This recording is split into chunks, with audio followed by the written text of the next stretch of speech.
일개미의 반란, 이솝.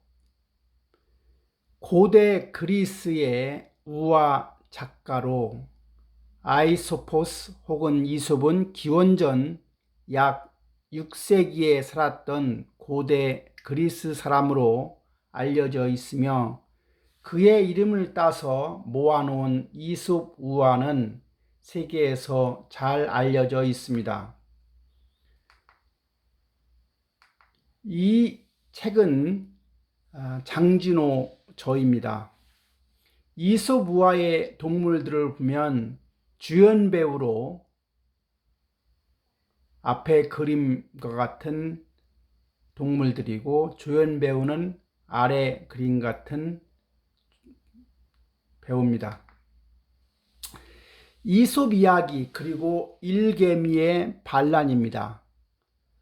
사악한 여우 같은 상사가 있고, 비열한 늑대 같은 상사와 동료가 있고, 일만 하는 개미 같은 나가 있고, 멍청한 당나귀 같은 부하가 있습니다. 팁! 왜 일개미의 반란일까? 회사에서 오래도록 자신이 원할 때까지 살아남을 수 있는 방법을 이솝 우화의 이야기를 통해 제시해주고 있는 책입니다. 직장에서 당신이 원할 때까지 승승장구할 때까지 끝까지 생존하라입니다. 이 책의 순서는 생존하기 위해 해서는 안 될 행동, 먼저 기회를 잡을 수 있는 사람 읽는 기술, 생존하기 위한 공격의 기술, 방어의 기술, 꼭 기억해야 할 직장의 법칙입니다. 들어가기 전에 이솝 우화를 연구하게 된 배경을 보면 필자는 우연히 다음과 같은 그림을 보게 되었습니다. 현대 직장 생활에서 사람 관계 또한 이런 모습이 아닐까요? 우화는 30초에서 1분이면 충분히 이야기를 통해 사람들을 깨우치게 할 수 있는 장점이 있습니다. 1장, 생존하기 위해서 해서는 안 될 행동. 직장에서 생존하기 위해서 해서는 안 될 행동을 보면, 첫째가 시기와 질투, 두 번째가 잘못된 자만심, 셋째가 쓸데없는 말, 넷째가 잦은 이직, 다섯 번째가 복수, 여섯 번째가 일만 하기입니다. 잘못된 자만심이 나를 위험에 빠뜨릴 수 있습니다. 닭 울음소리를 싫어하는 사자를 비웃고 사자를 따라가다 사자에게 잡아먹힌 멍청한 당나귀가 있었습니다.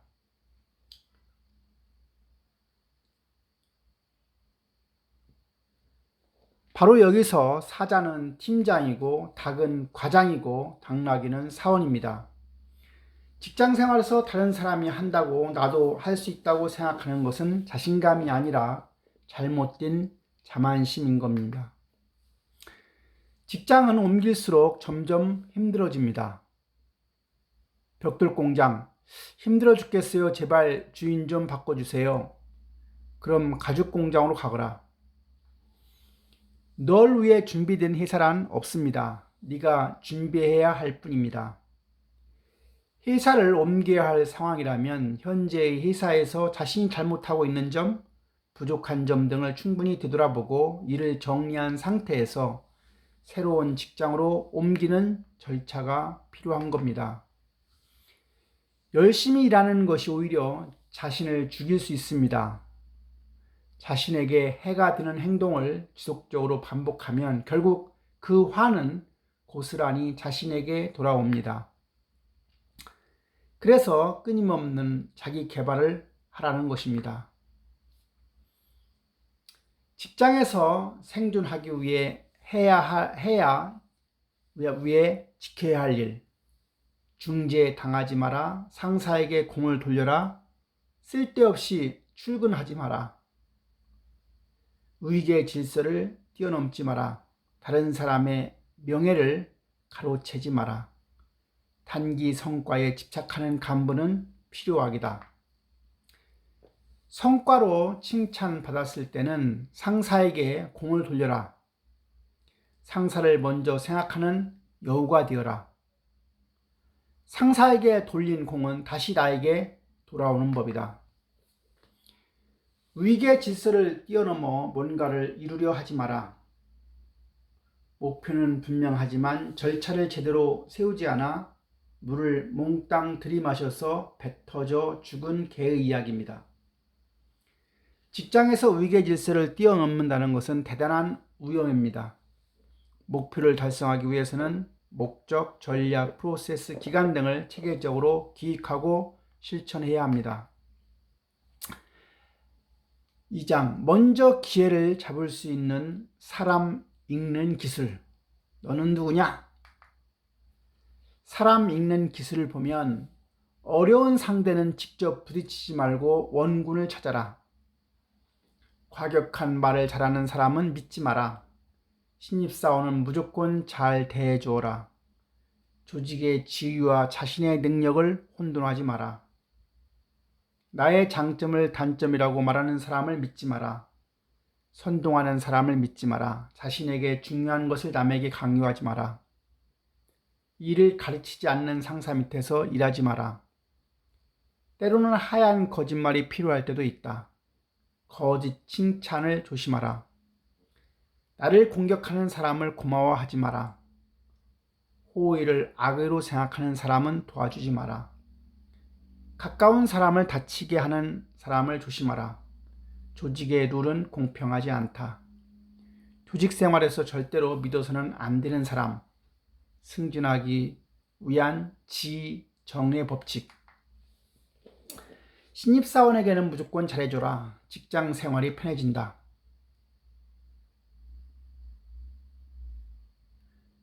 여기서 번데기, 즉 나비는 신입사원이고 개미는 일반 사원입니다.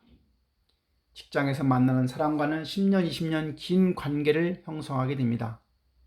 신입사원의 현재 모습은 번데기에 불과하지만 길고 긴 직장 생활을 볼 때 누가 나비가 되고 송충이가 될지는 아무도 모릅니다. 때로는 하얀 거짓말이 필요할 때도 있습니다. 저 포도는 덜 익어서 아주 실 거야. 난 신포도가 싫어. 자기 방어와 하얀 거짓말입니다. 위기를 넘기려면 때로는 하얀 거짓말이 필요할 때도 있습니다. 다만 하얀 거짓말이 습관화되면 습관성 거짓말이 되니 조심할 필요가 있습니다. 가까운 사람을 다치게 하는 사람은 조심하라. 직장에는 가까운 사람을 다치게 하는데 두려움이 없는 사람이 있습니다. 가까운 사람을 다치게 하는 것을 두려워하지 않는 사람은 조직이나 고객에게 더 심한 상처를 줄 수 있는 사람입니다. 조직이 손을 보지 못하면 가까이 하지 않는 게 상책입니다. 승진을 위한 지정의 법칙. 까마귀의 물먹기를 보면 지혜를 이용하여 스스로 목숨을 구하게 됩니다. 승진에 필요한 지정의를 보면 직급별 업무 능력을 향상시켜라. 중간 관리자로 승진하려면 관계 능력을 높여라.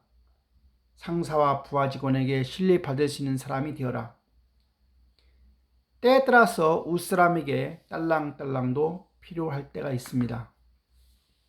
3장, 생존하기 위한 공격의 기술, 방어의 기술. 생존을 위한 공격의 기술, 방어의 기술을 보면 영리한 사람을 공격하지 마라. 일단 손아귀만 피하면 살 길이 있다. 직장에서 난중일기를 써라.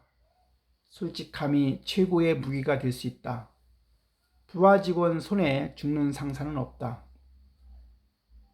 관계에서 밀리기 시작하면 끝이 없다. 나쁜 소문의 발원지는 확실하게 제거한다. 좋은 리더는 단결을 장려하고 나쁜 리더는 단결을 막는다. 혼자 당하지 마라. 주변의 상황을 알려라. 능력 이상으로 평가받는 사람은 피곤하다. 배신자를 받아주는 조직은 없다. 나를 보호해주는 B급, C급 인재에게 고마워하라. 목소리를 낮추고 고개를 숙여 경계심을 없애라. 상사가 나에게 줄 서게 하라. 영리한 사람을 공격하지 마라. 회사는 바로 정글입니다. 직장 생활은 단기전이 아니라 장기전입니다. 유능한 상대방을 궁지에 몰면 지금 다니는 직장뿐만 아니라 동종업계에서 생존하는데 문제가 될 수 있습니다. 유능하고 영리한 상대방에게서 되돌아오는 강도는 훨씬 더 크고 치명적일 수 있습니다. 직장에서 난중일기를 서라. 관찰력이 뛰어난 사람은 사자의 동굴을 알아보고 들어가지 않는 법이다. 기록하라. 사직서, 경위서, 심할서를 쓰지 말고 일기를 쓰라. 자신에게 불리한 사건은 기록으로 남겨 시간이 흐른 후 철저히 방어할 수 있어야 한다. 관계에서 밀리기 시작하면 끝이 없다. 사람의 관계는 한번 밀리기 시작하면 그대로 고착되는 경향이 있다. 상사와의 적절한 긴장을 형성해 너무 밀리지 마라. 직장 생활 내내 끌려다니게 된다. 혼자 당하지 마라. 주변의 상황을 알려라. 자신의 괴로움을 동료와 공유하라. 상사는 부하 직원과 있었던 일을 회사 직원들이 아는 걸 두려워한다. 단 대놓고 떠들고 다니지는 말라. 여기서는 이 말, 저기서는 저 말 하는 상사를 조심해야 한다. 능력 이상으로 평가받는 사람은 피곤하다. 요란한 사람보다 실속 있는 사람이 되어라. 실력 없는 요란함은 경계 대상이 된다. 소리가 요란하면 잘하는 것도 평범해 보인다. 주변에 능력 있는 사람은 요란하지 않다. 목소리를 낮추고 고개를 숙여 경계심을 없애라. 상대의 경계심을 허문 뒤에 한 방에 보내라. 꼭 기억해야 할 직장의 법칙. 남 탓 말고 자신 일만 똑바로 하자. 자기를 좋아하는 사람, 존경하는 사람 있으면 성공한 직장이다. 화려한 직장 생활은 오래가지 않는다. 지금 당신이 최악의 상황이라고 생각하지 마라. 잘못된 판단이 재앙을 부른다. 직종과 업종이 다른 회사로 옮기면 기댈 언덕이 없다. 업무 능력과 관계 능력 중 한 가지라도 확실하면 친구 삼아라. 베풀 수 있는 당신은 행복하다. 시작하지 못하는 것이 가장 큰 단점이다. 능력 없는 사람은 높은 자리에 앉지 마라. 만나면 도움을 주는 사람의 브랜드가 되어라. 잔소리하지 마라. 한 번의 과오가 영원히 발목을 잡는다. 핵심 인재는 타인에게 운명을 맡기지 않는다. 지금 당신이 최악의 상황이라고 생각하지 마라. 자신이 가장 불행하다고 생각하십니까? 동료들은 웬만큼 힘들지 않고는 자신의 어려움을 남에게 이야기하지 않습니다. 더 최악의 상황에서 돈을 버는 사람을 떠올리며 힘을 내십시오. 스티븐 호킹 박사의 지금까지 내가 이룬 최고의 업적은 지금 살아있다는 것이라 한 말을 기억하십시오. 업무 능력과 관계 능력 중 한 가지라도 확실하면 친구로 삼아라. 두 가지 다 하겠다고 욕심 부리지 마라. 일은 조금 못해도 인간성 좋고 배려심이 많은 사람이면 친구로 삼아라. 현실성은 떨어지지만 넓은 시야와 뛰어난 창의성을 가진 사람이라면 친구로 삼아라. 조직을 휘어잡을 카리스마는 없지만 따뜻한 마음과 부하 직원을 키워주려는 마음이 있는 상사를 따르라. 진솔한 맛은 없지만 조직을 휘어잡는 카리스마와 탁월한 업무 능력을 갖고 있는 상사라면 배워라. 당신이 원할 때까지 직장에서 살아남으십시오. 오늘도 힘차게 보내시기 바랍니다.